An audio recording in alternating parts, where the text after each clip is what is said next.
नमोस्तु नमोस्तु नमोस्तु। नमो हरिहंताणं, नमो सिद्धाणं, नमो ऐरियाणं, नमो उवज्झायाणं, नमो लोये सव्यसाहुणम्। ओकारं बिन्दुसंयुक्तं नित्यं ध्यायन्ति योगिनः। कामदं मोक्षदं चैव ओंकाराय नमो नमः। अविरल शब्द कनोग प्रक्षालित सकल भूतल मलकलंका। मुनिभिरुपासित तीर्था सरस्वती हरतु नो दुरितान्। अज्ञानतिमिरान्धानां ज्ञानाञ्जनशलाकया चक्षुरुन्मिलितं येन तस्मै श्रीगुरुवे नमः। श्रीपरं गुरुवे नमः। परम्पराचार्य गुरुवे नमः। सकलकलुषविध्वंसकं श्रेयसां परिवर्धकं धर्मसम्बन्धकं भव्यजीवमनः प्रतिबोधकारकं पुण्यप्रकाशकं पापप्रणाशकमिदं शास्त्रं श्रीसंयमप्रकाशनामधेयम्। अस्य मूलग्रन्थकर्तारे श्री सर्वज्ञदेवास्त उत्तरग्रन्थकर्तारे श्री गणधरदेवा प्रतिगणधरदेवा तेषां वचनानुसारमासाद्य आचार्य श्री कुन्दकुन्नाम्नाय आचार्य सूर्यसागरेण विरचितं श्रोतारः सावधानतया शृण्वन्तु सावधानतया शृण्वन्तु। मङ्गलं भगवान् वीरो मङ्गलं गौतमो गणी मङ्गलं कुन्दकुन्दाद्यो जैनधर्मोऽस्तु मङ्गलम्। सर्वमङ्गलमाङ्गल्यं सर्वकल्याणकारिकं प्रधानं सर्वधर्माणां जैनं जयतु शासनं जैनं जयतु शासनं जैनं जयतु शासनम्। संयम प्रकाश नाम का यह ग्रंथ है, आचार्य सूर्य सागर जी द्वारा लिखी गई यह सुंदर रचना। बातें बहुत विस्तार से लिख रहे हैं, अनेक ग्रंथों का आगम प्रमाण हमारे सामने प्रस्तुत कर रहे हैं। जो भी बातें लिखी है वो शास्त्रों के आधार से ही लिखी है। और कल हमने यहाँ इन आचार्यों के कथनों में जो मतभेद दिखाई देते थे या अष्ट मूल गुणों के पालन में विविध आचार्यों के जो मंतव्य थे उन मंतव्यों को देखा है। अलग अलग आचार्य अलग अलग प्रकार की बातें कहते हैं, लेकिन अंत में उनका समापन करते हुए या एक प्रकार से निष्कर्ष बतलाते हुए यह कह दिया था कि भाई कितनी भी बातें क्यों नहीं कही गई हो, लेकिन मूल बात तो यही है कि बुरी चीज़ों का ही त्याग कराते हैं। उद्देश्य तो यही है कि खोटी चीज़ों का त्याग करो। त्याग करने योग्य तो खोटी बातें ही हैं, खोटे अभिप्राय और बुरी बातें ही है। फिर यहाँ एक बात यह भी आई कि हमें यह समझ में नहीं आता है कि ये व्रती जीवों की चर्चा है इन मूल गुणों के बारे में या अविरती जीवों की चर्चा है। माने राजेंद्र पाटनी जी साहब ये जो बात कर रहे हैं ये व्रतियों की बात कर रहे हैं या अविरतियों की बात कर रहे हैं, ये बतलाइए। बोले ये साहब एक बात ध्यानिए कि जो श्रावक होता है वो श्रावक धर्म तो पंचम गुणस्थान से ही लागू होता है। असली बात तो यही है। जैसे श्रावक कहते हैं वो तो पंचम गुणस्थान वर्ती ही है, लेकिन चूंकि ये मध्य मांस मधु और पंच उदंबर फलों की बात है, इस बात को चौथे गुणस्थान वर्ती अविरति श्रावक पर भी लगा लेना चाहिए। माने चतुर्थ गुणस्थान से भी जब दृढ़ता से पालन करने की बात आती है तो फिर उसे भी श्रावक कह करके जनागम में पुकारा गया है। इस बात को यहाँ समझ लेना।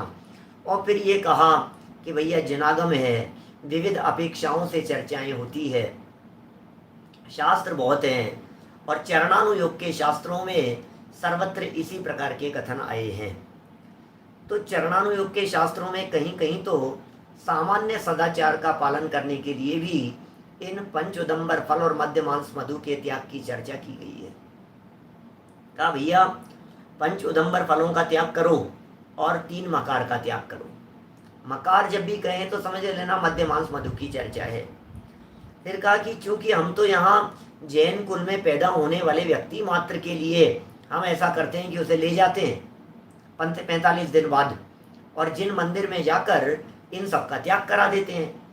तो जब इन सब का त्याग जन्म के समय ही करा दिया तो सभी सम्यक दृष्टि तो है नहीं, तो फिर सम्यक दृष्टियों की कहाँ बात हुई? ये तो जैन कुल में पैदा होने वालों की बात हो गई। बोले जहाँ जो योग्य हो वहाँ उस बात को समझ लेना चाहिए। अब देखिए इसी संदर्भ में कुछ और बातें कहते हैं। पेज नंबर निकालिए 160, 160 नंबर का पेज देखिए।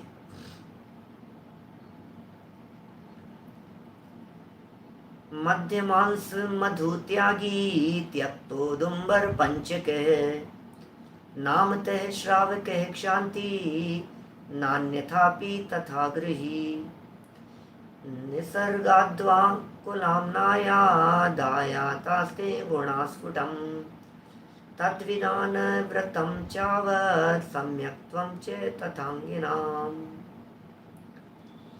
1494 1492 पंचाध्यायी का यह प्रकरण है।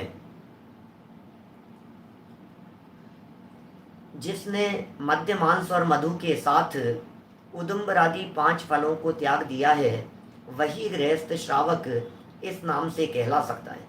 इसका मतलब श्रावक संज्ञा किसकी है ये बताओ, किसको श्रावक कहें? दुनिया में तो यही कहा जाता है जैन कुल में पैदा हो गए हैं श्रावक है। अरे साहब सब श्रावक हैं, हम लोग जैनी लोग हैं, हम लोग सब श्रावक ही तो हैं। कहा सुनो, तुम जैनी लोग श्रावक कब हो? जब तुमने 45 दिन के होने पर 5 उदंबर फल और 3 मकार का त्याग किया था। किया था कि नहीं किया था? कि साहब किया था। तो जब त्याग किया था तो तुमने उसका पालन किया था कि नहीं किया था? कि साहब पालन तो कर ही रहे हैं हम तो बुद्धि अनुसार। ये उनसे कह रहे हैं जिन्होंने पालन नहीं किया, वे जैन कुल में पैदा होने पर भी वे श्रावक कहलाने के योग्य नहीं है। देखिए बिना 8 वस्तुओं के त्याग के कोई भी अपने को श्रावक या जैन कहलाने का अधिकारी नहीं है। इसका मतलब जो व्यक्ति 3 मकार का त्यागी नहीं है, जो व्यक्ति इन 5 उदंबर फलों का त्यागी नहीं है, जो व्यक्ति बढ़ के वृक्ष में लगे हुए फल को खा लेता है, वह व्यक्ति जैन नहीं कहला सकता है। ये जैनत्व की परिभाषा की चर्चा कर रहे हैं यहाँ। कौन व्यक्ति जैन है, जैन किसे कहें, उसकी चर्चा की जा रही है। ख्याल में आ गई बात? चलिए आगे बढ़ते हैं, ज्यादा रुकने योग्य बात नहीं है। मैंने इतना तो प्रमोद जी भाई साहब इतना तो कह ही दिया है कि कोई व्यक्ति अपने नाम के आगे जैन लगाता हो और सामने बोतल रख करके या गिलास में रख करके पीता हो, उसे इतना तो समझा देना कि प्लीज आप अपने नाम के आगे से जैन हटा लीजिए, आप जैन नहीं है। इन्हें जैन नहीं कहा जाए किसी भी रूप में, क्योंकि जैन संज्ञा तो मात्र इन्हीं के लिए है। कंदमूल वगैरह की भी बातें अभी अतिचारों की जब चर्चा करेंगे ना तो थोड़ी थोड़ी उन सब की भी चर्चाएं आएगी।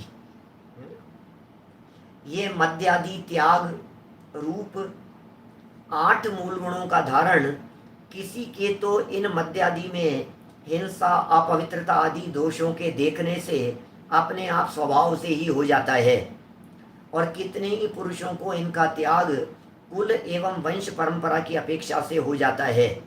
माने 2 तरह के लोग हो गए इनका त्याग करने वाले।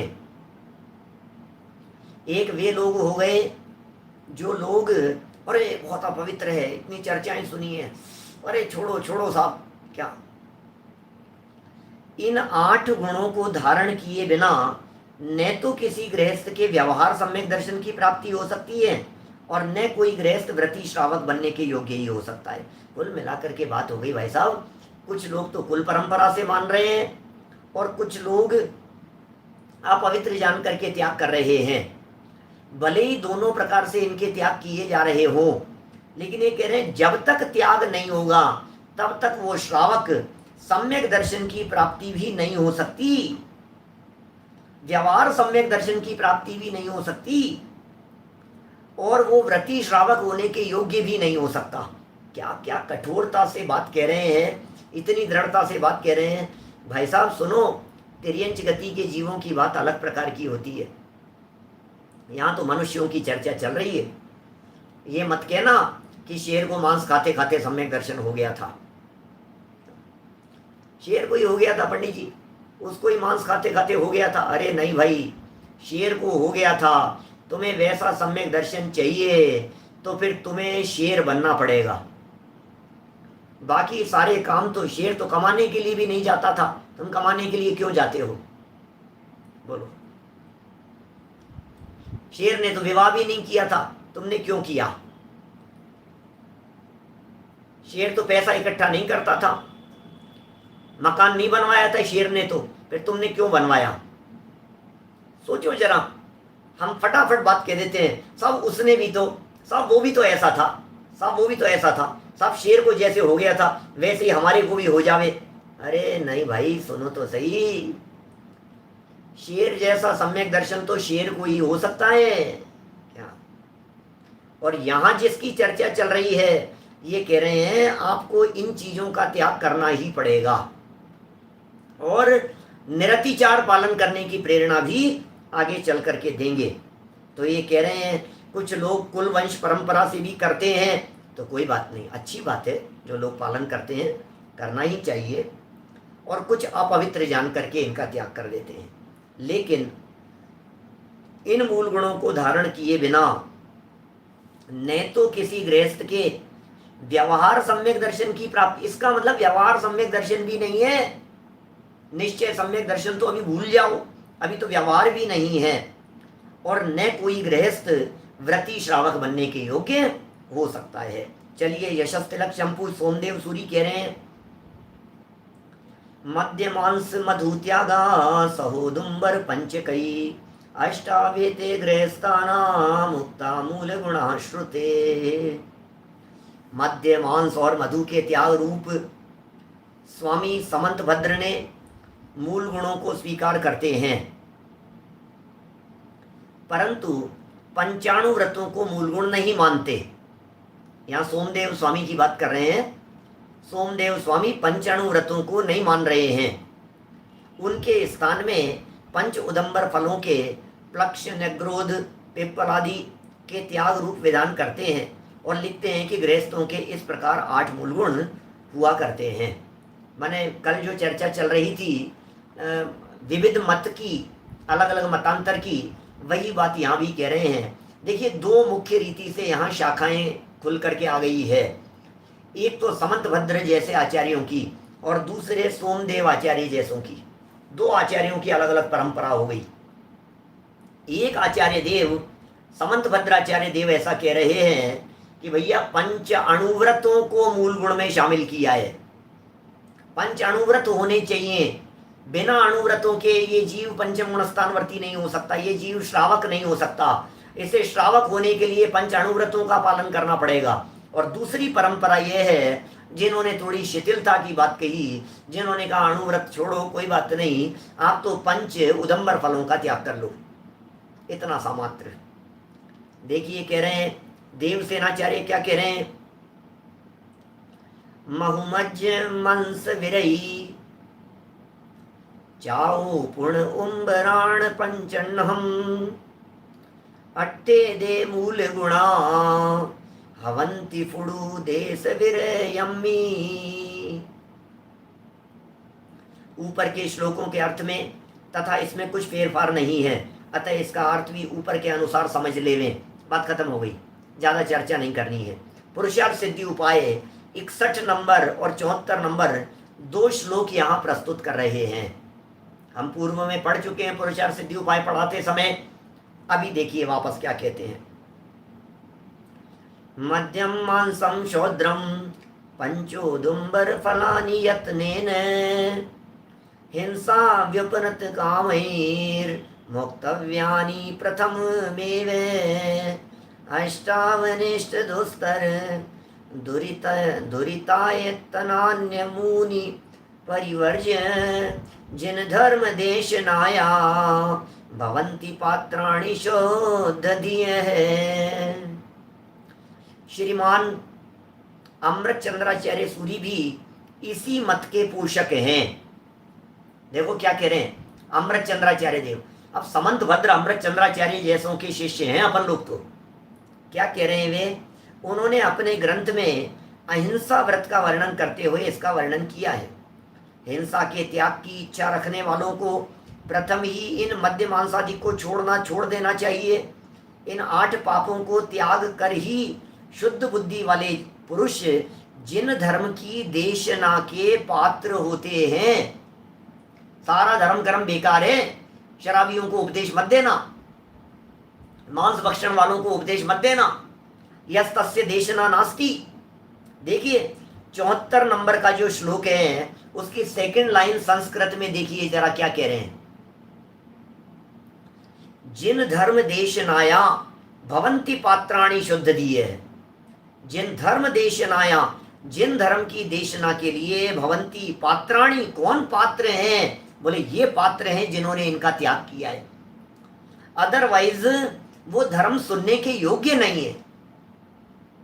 क्या धर्म सुनाएं उनको, क्या धर्म की बात बतलाएं, क्या धर्म की बात उनके जीवन में उतरेगी, क्या धर्म की बात उनके गले उतरेगी? कुछ भी समझ में आने वाला नहीं है, कुछ भी पल्ले पड़ने वाला नहीं है। अरे नहीं साहब हमको भी सुना दो, हमें भी समझा दो। तो ये जब बात यहाँ कही गई तो फिर वही शेर वाली बात सामने से प्रश्न करता है शिष्य। वो ये कहता है कि पंडित जी हमें तो एक बात बतला दो कि मुनिराज ने उपदेश देने के पहले शेर को कुल्ले कराए थे या नहीं कराए थे, ये बताओ। मुनिराज ने शेर से ये कहा था कि नहीं कि भैया कम से कम हाथ धो करके तो आ जा, हाथ तो धो, मुंह से कुल्ला तो कर, पहले इस मांस भक्षण का त्याग तो कर। नहीं किया था ना, तो फिर आप हमारे को क्यों नहीं समझाते हो? आप हमें इस प्रकार की बातें क्यों कहते हो? लक्ष्मी चंद जी साहब, आप ऐसा क्यों कहते हो कि इसके बिना देशना नहीं हो सकती? तो फिर वही बात जो अभी मैंने 10 मिनट पहले आप लोगों से कही है, अपने उपयोग में बराबर उस चीज को बैठा लेना, पक्का कर लेना, मजबूत कर लेना। शेर की भूमिका की बात है भाई साहब, शेर की भूमिका की बात है। शेर ने तो फिर छोड़ करके घास खाना शुरू कर दिया था, और तुम तो ये मध्य मांस मधु को छोड़ करके भी रोटी खाओगे ना? बोलो, खीर पूड़ी खाओगे ना? ऐसा तो नहीं है कि जैसा शेर ने किया था उसी तरह से तुम घास खाना। शेर का मांस भक्षण और शेर की उस शिथिलता की बात को तो स्वीकार कर रहे हो, फिर शेर ने सब कुछ छोड़ करके घास, सूखी घास खाना शुरू कर दिया था, फिर उसे भी तो स्वीकार करो भाई साहब। फिर ये क्यों नहीं लग रहा है आपको नहीं नहीं नहीं वो तो खाने में तो शेर जैसा क्या, और त्याग करने के अंदर फिर घास नहीं खाने को तैयार है हम, तो ऐसा कैसे चलेगा? देखो क्या कह रहे हैं यहां, वो जिन धर्म की देशना के पात्र वे ही होते हैं, ये पात्रता में चर्चा कर रहे हैं यहां। मध्य मांस मधु के त्यागी होने चाहिए। उपयुक्त चारों ग्रंथों के अवतरणों से यह बहुत स्पष्ट है कि इनके कर्ता आचार्यों ने पंच अणुव्रतों के स्थान में 5 उदुम्बर फलों के त्याग का विधान किया है। देखना साहब, यहां जो पुरुषार्थ सिद्धि उपाय की चर्चा की है, सोमदेवाचार्य ने चर्चा की है, पंचाध्यायी में चर्चा की है, और देवसेनाचार्य ने भाव संग्रह में चर्चा की है। ये 4 ग्रंथ हो गए ना। इन 4 ग्रंथों के जो यहाँ उदाहरण दिए हैं, इन 4 ग्रंथों के उदाहरणों में आचार्यों ने पंच उदम्बर फलों के त्याग का विधान कहा है, अणुव्रतों की बात नहीं कही। आचार्यों का उपदेश समय के एवं आवश्यकता के अनुसार सिद्धांतानुकूल ही हुआ है। क्या बातें कैसी कह रहे हैं, देखो तो सही आप। आचार्यों ने जो उपदेश दिया है ये समय के अनुकूल दिया है और सिद्धांतों के अनुकूल ही दिया है। देखिए पंचाध्यायी का एक और श्लोक पढ़ते हैं। तत्र मूल गुणाश्चाष्टौ ग्रहीणाम व्रतधारिणाम क्वचिद व्रतीनाम यस्मात् सर्वसाधारणा इमे। यह बात ध्यान में रखने की है कि स्वामी समंतभद्र द्वारा प्रतिपादित मूल गुणों का व्यवहार अविरतियों के लिए नहीं हो सकता। वे मूल गुण व्रतियों को ही लक्ष्य करके लिखे गए हैं। यही दोनों भेद हैं। अब सुनो भैया, इस प्रकार इन मूल गुणों के धारक अविरति श्रावकों तथा देशव्रतियों में भी परिगणित होते हैं। देखिए ये जो 4 लाइनें हमने पढ़ी है, यहाँ 3 लाइनें, इनमें कुछ एक महत्वपूर्ण बात कह दी पंचाध्यायीकार ने। पंचाध्यायीकार तो अभी हुए हैं पांडे राजमल जी, पंचाध्यायीकार तो गृहस्थ हैं।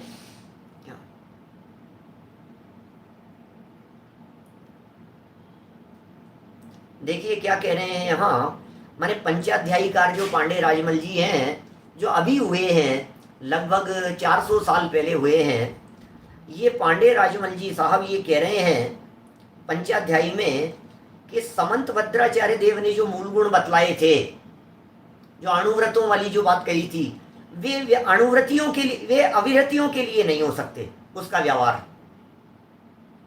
इसका मतलब अविरति जीव के लिए पंच अणुव्रतों का त्याग नहीं हो सकता। अविरत सम्यक दृष्टि जीव पंच अणुव्रतों का पालन करने वाला या अहिंसा सत्य आचौर्य आदि का आंशिक त्याग करने वाला नहीं हो सकता।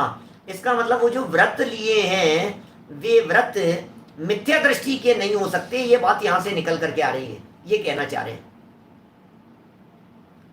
ये जो मूल गुण कहे हैं वे मूल गुण व्रतियों को ही लक्ष्य में रख करके किए, पंचमूण स्थान व्रतियों को लक्ष्य में रख करके, श्रावकों को लक्ष्य में रख करके ही उन व्रतों की चर्चा उन्होंने की है समंत भद्र स्वामी ने। इसका मतलब समंत भद्र स्वामी ने जो अष्टमूल गुणों की बात कही है, उनके दिमाग में बराबर ये बात थी कि हम श्रावक की बात कर रहे हैं और श्रावक पंचमूण स्थान व्रती होता है। समंत भद्राचार्य देव ने बहुत दृढ़ता से बात कही है। समंत भद्राचार्य देव कहते हैं हम ये जो बात कह रहे हैं, कमल जी बोरा साहब, हम जो ये बात कह रहे हैं अष्टमूल गुणों का पालन करो, तो ये अष्टमूल गुणों के पालन में, बोले ये जो मूल गुण की हम बात कर रहे हैं ये श्रावक के लिए कर रहे हैं ना, और श्रावक पंचम गुण स्थान वाला होता है। इसका मतलब पंचम गुण स्थान वर्ती श्रावक की जो चर्चा होगी वो अणुव्रतों की चर्चा होगी। पंचम गुण स्थान वाले श्रावक के लिए मध्य मांस मधु के त्याग की बात, अरे यार क्या बात कर रहे हो यार, अब यही लेवल रह गया क्या? समंत भद्राचार्य कहते हैं कि पंचम गुण स्थान, श्रावक तो पंचम गुण स्थान वाला होता है ना, यहां साहब श्रावक तो पंचम गुण स्थान वाला होता है, श्रावक तो पंचम गुण स्थान वाले ही होते हैं। तो कह रहे हैं जो श्रावक पंचम गुण स्थान वाला होता है, क्या हम उस श्रावक को ये उपदेश देंगे कि तुम मध्य मांस मधु के साथ में ये पंच उदंबर फलों का त्याग करो? ये नहीं कह सकते। हम उसे तो कहेंगे तुम तो अणुव्रतों का पालन करो, ये कहेंगे।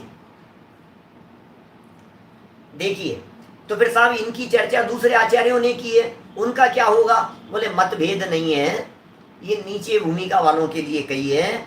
जहां ये बात कही है वहां अविरति श्रावकों को भी श्रावक संज्ञा दे दी गई है, अविरतियों को भी श्रावक संज्ञा दे दी है। देखिए 162 नंबर पेज देखिए, 162।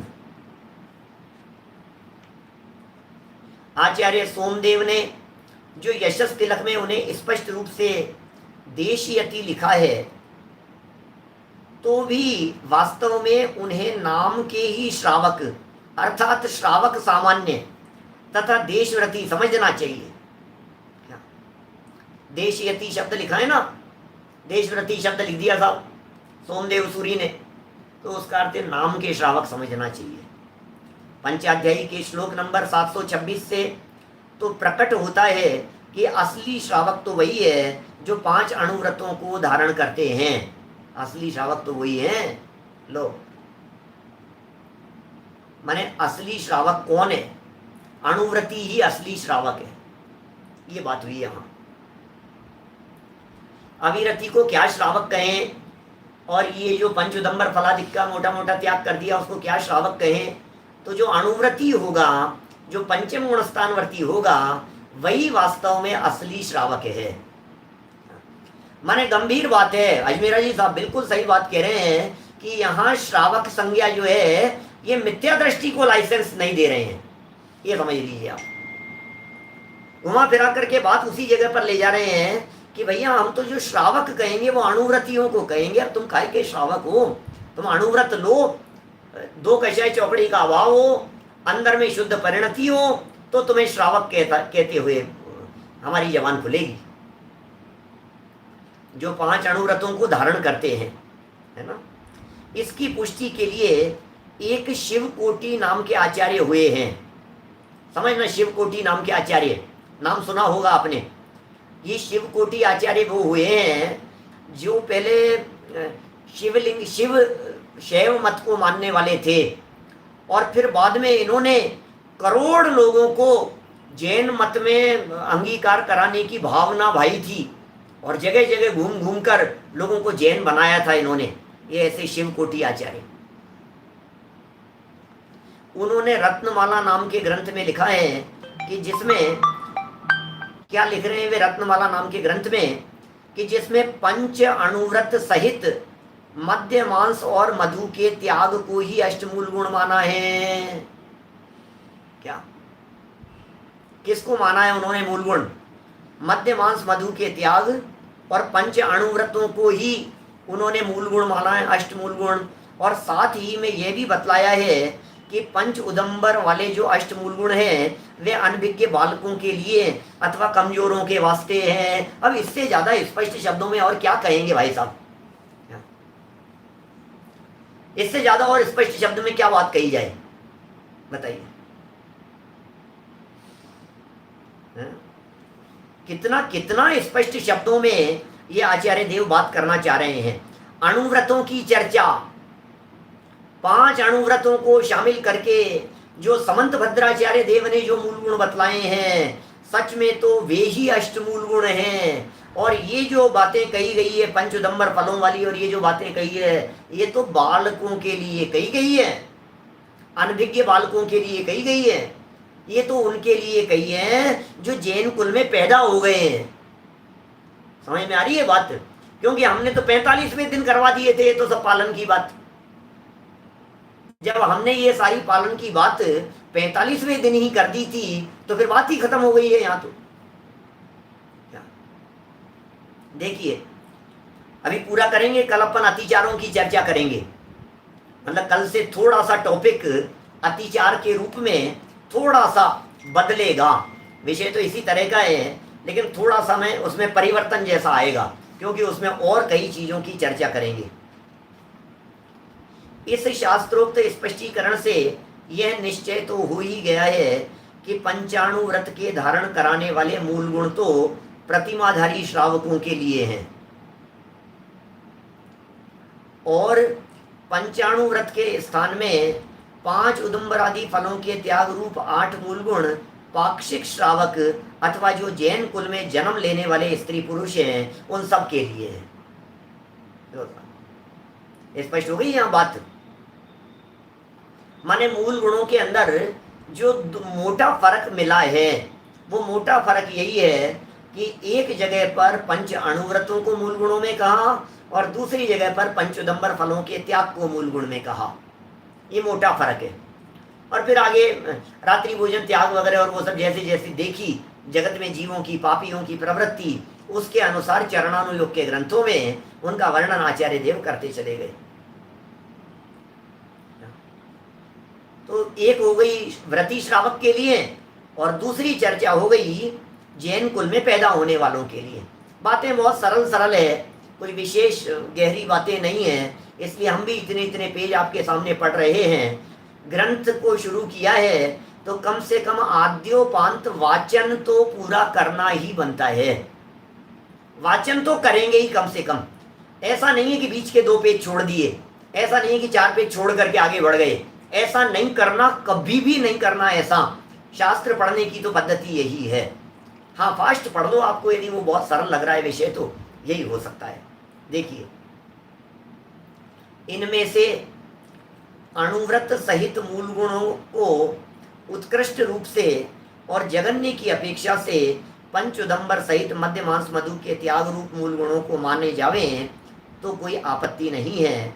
इसे मध्योदुम्बर पंचकामिश इत्यादि श्लोकोक्त मूल गुण सो मध्यम श्रेणी के समझ लेना चाहिए। अब देखो ये एक बात और इन्होंने कह दी कि 2 तरह की बातें हो गई। क्या 2 तरह की बातें हो गई? तो बोले वो जो मूल गुण वाली जो बात कही थी वो उत्कृष्ट रूप से बात कह दी क्या, और ये जो बात कह दी है पंचउदंबर फलों की बात कह दी, ये सामान्य रीति से बात कह दी। नहीं ख्याल में आई बात? एक उत्कृष्ट रीति से बात कह दी, एक सामान्य रीति से बात कह दी। भाई कथन तो कई तरह के होते हैं। जैसे समझिए आप, द्विदल वगैरह का प्रकरण भी आगे आएगा, अपन करेंगे। जितेंद्र जी साहब बहुत सरल प्रकरण चल रहा है, कोई बहुत ऐसा महत्वपूर्ण जैसा कोई वो नहीं है। एक बात यहाँ ध्यान देने योग्य है कि कभी जैसा मरीज होता है सामने उस तरह का उपदेश दिया जाता है। किसी को हाई डोज दी जाती है, किसी को बहुत लाइट पावर वाली डोज दी जाती है। तो जैसा मिलेगा उस तरह की बात करेंगे। और देखिए भाई साहब, जिनको कम हो तकलीफ, उनको भी कभी कभी खींच के डोज दे दी जाती है, जिससे कि फिर वो पैदा ही नहीं हो आगे। अपराध छोटा सा था और सजा इतनी बड़ी सुना दी उसको, तो उसको भी ये कह दिया जाता है कि अब वो आगे से कभी नहीं करेगा गलती। तो इसलिए कोई बात नहीं है, अपने को अपन लोगों के लेवल पर उस बात को समझ लेना चाहिए। जो जिस लेवल का हो उसे उस तरह की बात समझ लेनी चाहिए, है ना। देखिए कहाँ आ गए अपन। कुछ आचार्य 8 से भी अधिक मूल गुण बताते हैं। जैसे अब ये 8 से भी अधिक की चर्चा हो गई है कहीं कहीं।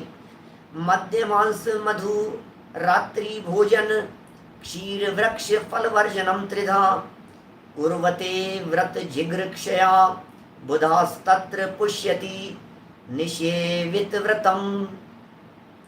क्या कह रहे हैं, कितनी बातें आ गई है इसके अंदर।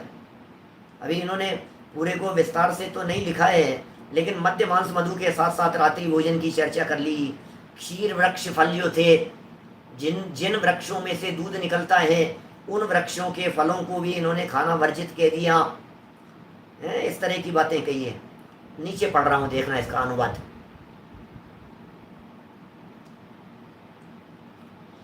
इस प्रकार के कथन से मूल गुण 8 के स्थान में 9 हो जाते हैं। यदि क्षीर वृक्ष वर्जन को एक ही गुण माना जावे तो मूल गुणों की संख्या 5 ही रह जाती।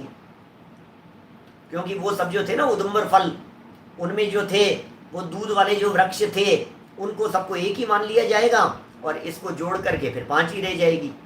संभवतः इसी ध्यान से आचार्य महाराज ने अपने ग्रंथ में मूल गुणों की संख्या का निर्देश नहीं किया है।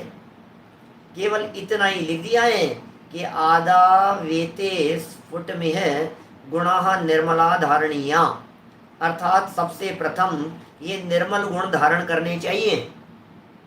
अब देखो, क्योंकि अपन ने पीछे प्रकरण पढ़ा था, उसमें ऐसा भी पढ़ा था कि बातें पढ़ी थी ना अपन ने, रात्रि भोजन त्याग, जीव दया, पानी छान करके पीना, नित्य देव दर्शन, ये भी तो बातें कही थी क्या। ये जो बातें पीछे कही है तो उसके संबंध में यहाँ ये कह रहे हैं कि उनमें जब उन्होंने 8 बनाए थे तो उन्होंने रात्रि भोजन वगैरह जब लिए थे तो उन्होंने उदंबर फलों को एक ही में शामिल कर दिया था। और उदंबर फलों को एक ही में शामिल कर दिया तो फिर मध्य मांस मधु, अब ध्यान देना, वापस बोलता हूं, थोड़ा सा ध्यान देना।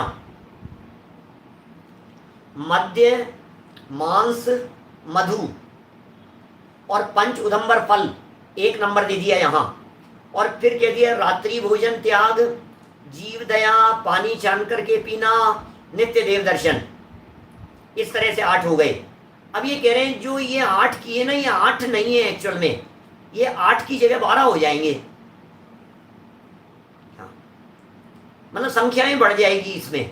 इसलिए बढ़ जाएगी कि ये जो 5 हैं इनको 5 मानो आप, 1 क्यों कह रहे हो आप।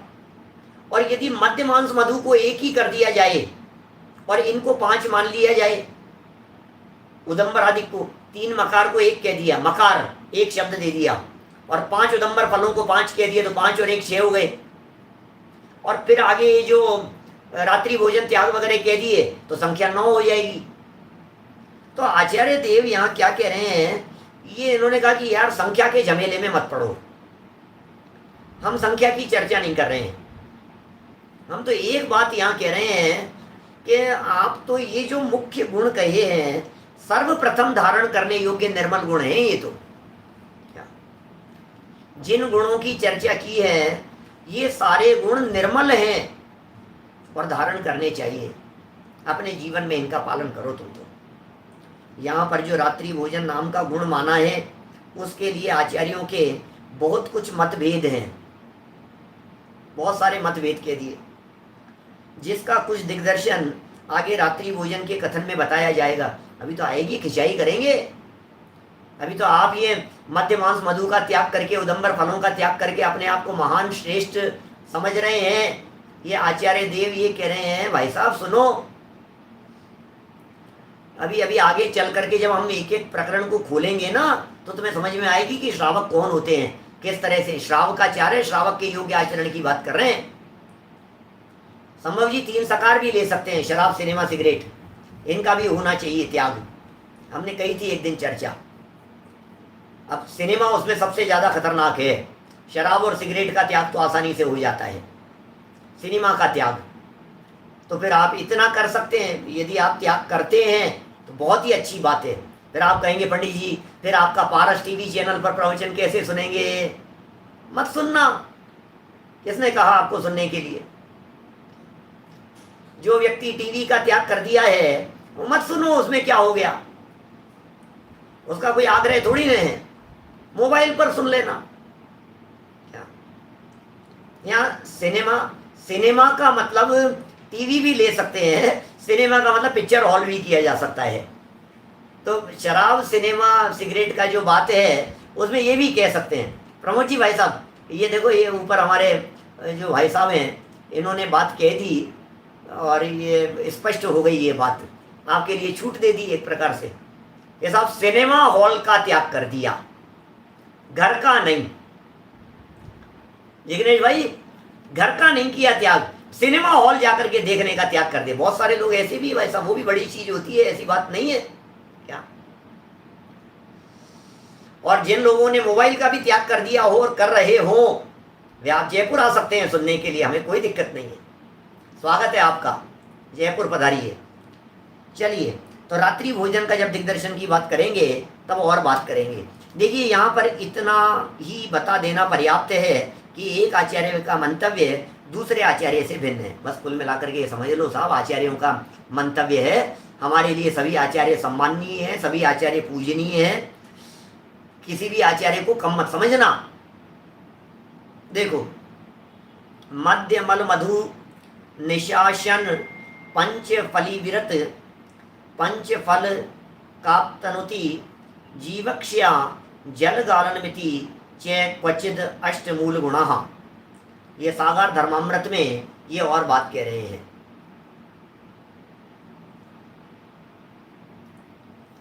ये और अच्छा अर्थ कर दिया वैभव जी ने। सिनेमा के त्याग का मतलब नाटक का त्याग है, धर्म श्रवण का त्याग थोड़ी न है। नाटक नकली चीज का त्याग है, ये तो असली चीज बताई जा रही है। असली का त्याग थोड़ी न है, विकथा का त्याग है, विकथा के त्याग की बात है। धर्म श्रवण के लिए आप मतलब कुल मिलाकर के सब अपनी बुद्धि के ऊपर निर्भर करता है जी। आप अपनी बुद्धि का उपयोग कीजिए, आप क्या करना चाहते हैं। और आप जब अपनी बुद्धि का प्रयोग करेंगे तो आपको अच्छे से बात समझ में आएगी कि क्या करने योग्य है और क्या नहीं करने योग्य है।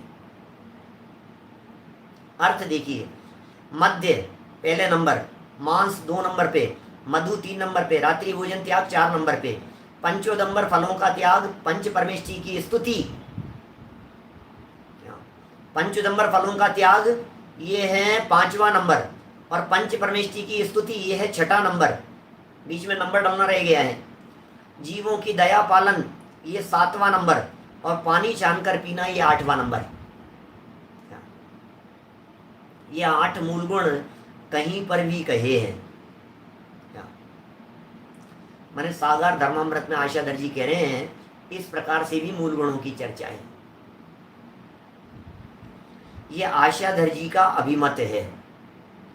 स्वामी समंतभद्र 1, जिनसेन 2, सोमदेव 3, इन आचार्यों का जो मंतव्य है उसको पर कहकर अरुचि प्रकट की है।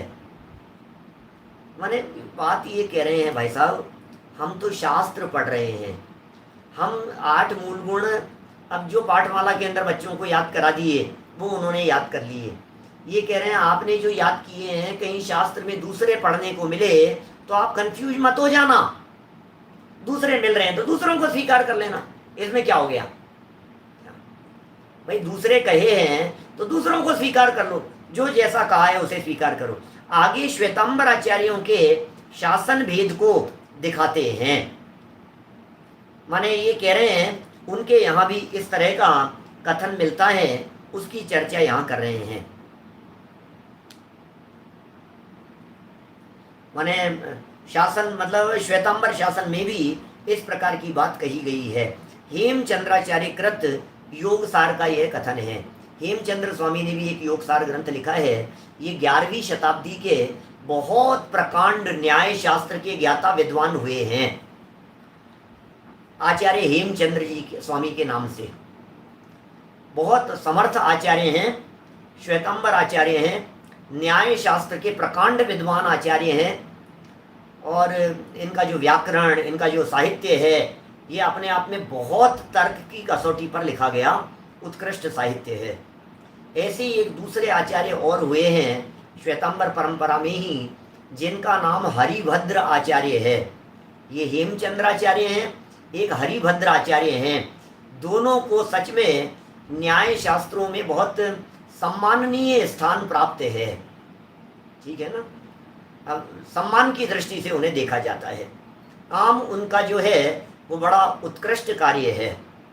यहाँ भी इन्होंने उनका श्लोक प्रस्तुत किया है और इन्होंने भी ये बातें कह दी है कि रात्रि भोजन आदि का भी त्याग, अनंत काय जहाँ होते हैं, और जो है अज्ञात फल वगैरह हों उनका भी त्याग करना, नवनीत का त्याग करना, पंचोदंबर फल, मध्यमांस मधु का त्याग करना, ये सब आखिर परंपरा तो जैन ही चली आई है ना ऊपर से। तो बाद में भेद पड़ गए, बाद में आकर के फटक गए।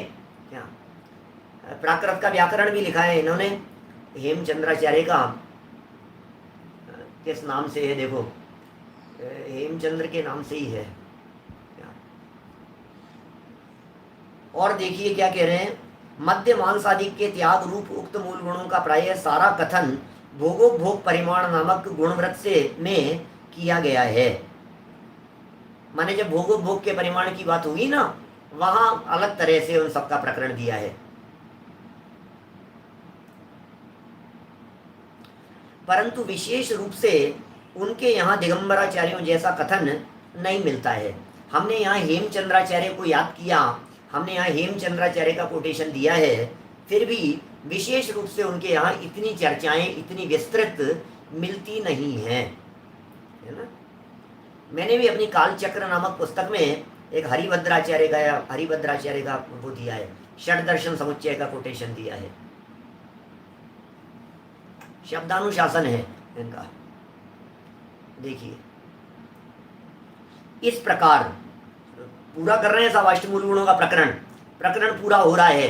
8 मूल गुणों की चर्चा पूरी कर रहे हैं। अब जो अतिचारों की चर्चा करेंगे, मतलब समझिए कल जो चर्चा करेंगे उसमें ये बात कहेंगे कि उसमें रखा हुआ नहीं होना चाहिए, उसमें ये बात करेंगे ऐसा नहीं होना चाहिए, ये दोष है, ये दोष है, ये करने योग्य नहीं, अरे ये भी इसके ही बराबर है, ऐसी बातें बताएंगे। अब मतलब ऐसा कह सकते हैं कि अभी तक जो मध्य मांस मधु की चर्चा हुई है, इस चर्चा को देख करके तो आपको ऐसा लग रहा होगा यार ये क्या बातें लिख रहे हैं, यार ये क्या कह रहे हैं, यार अब हमारा ये लेवल रह गया है क्या आत्मार्थियों का, स्वाध्यायी लोगों का।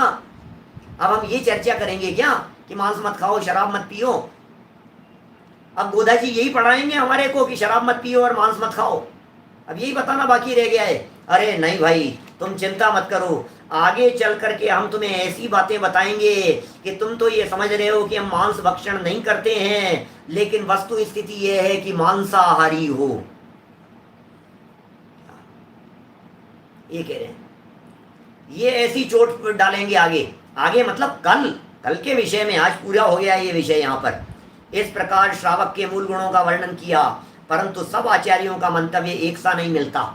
मंतव्य तो नहीं मिलता भाई साहब एक सा। कोई अणुव्रत सहित अष्टमूल गुण बताते हैं, कोई रात्रि भोजन त्याग रूप बताते हैं, कोई द्यूत जुआ त्याग बतलाते हैं।